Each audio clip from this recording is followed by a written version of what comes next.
চেয়ে নেওয়া জিনিস কখনো নিজের হয় না, না সম্পর্ক, না সময়, না মানুষ। কারণ যা বারবার চাইতে হয় তা কখনো স্বতঃস্ফূর্ত হয় না।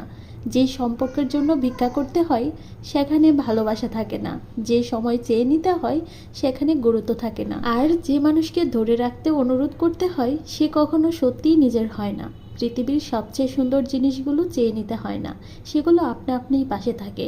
আসসালামু আলাইকুম ভিউয়ার্স, কেমন আছেন সবাই? আলহামদুলিল্লাহ, আমরাও ভালো আছি। অনেক দিন পর আবারও একটা লং ভিডিও শেয়ার করছি, আশা করছি পুরো ভিডিওটির সাথেই থাকবেন।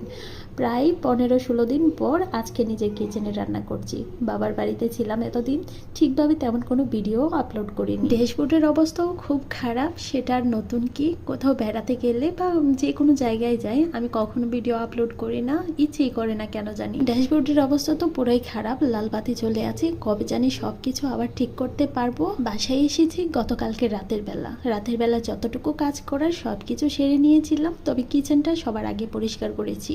সকালবেলা ঘুম থেকে উঠতে দেরি হয়েছে, তাই ওয়াসির বাবা বাইরে থেকে নাস্তা খেয়ে অফিসে চলে গেছে। আর আমি আমার নাস্তা খেয়ে নিয়েছিলাম, ওয়াসির জন্য নাস্তা ভেজে নিয়েছি। আলাদা করে তেমন কোনো সবজি রান্না করিনি, ডিম ভাজা আর রুটি এগুলো দিয়ে খাওয়া হয়ে গেছে।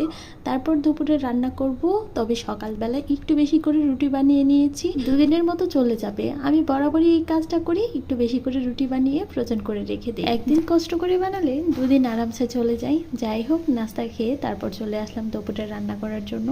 আজকে লাউয়ের তরকারি রান্না করছি ওয়াসির জন্য। আমাদের জন্য লাউ ছোট ছোট টুকরো করে ভাজি করব।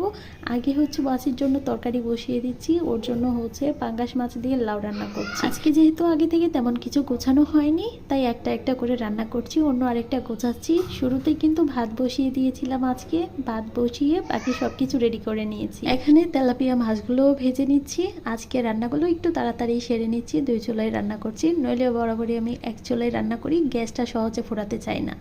একদিকে রান্না করছি, অন্যদিকে বাকি কাজগুলো করছি। বাসায় ছিলাম না এতদিন, বাসার অবস্থা খুবই খারাপ, পুরো ঘরটা যেন এলোমেলো হয়ে আছে। মাছ ভাজা হয়ে গেলে তরকারি রান্না করার জন্য পাশাপাশি আমি মশলা কষিয়ে নিয়েছিলাম। একসাথে ঝোলের পানি দিয়ে মাছ দিয়ে অপর পাশে বসিয়ে দিয়েছি। এখন লাউ রান্না করছি।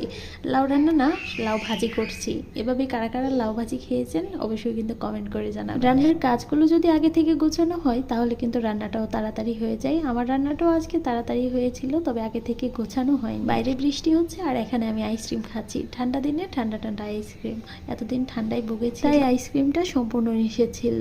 আজকে সারাদিনে এই কাজগুলোই করেছি। আর এখানে আমার কয়েন প্ল্যান্টের গাছগুলো দেখেন কত সুন্দর হয়েছে। সবগুলো গাছকেই একটু আলাদা আলাদা করে বেঁধে দিয়েছি। ব্যালকনির অবস্থা পুরাই খারাপ ছিল, পানি দিয়ে ধুয়ে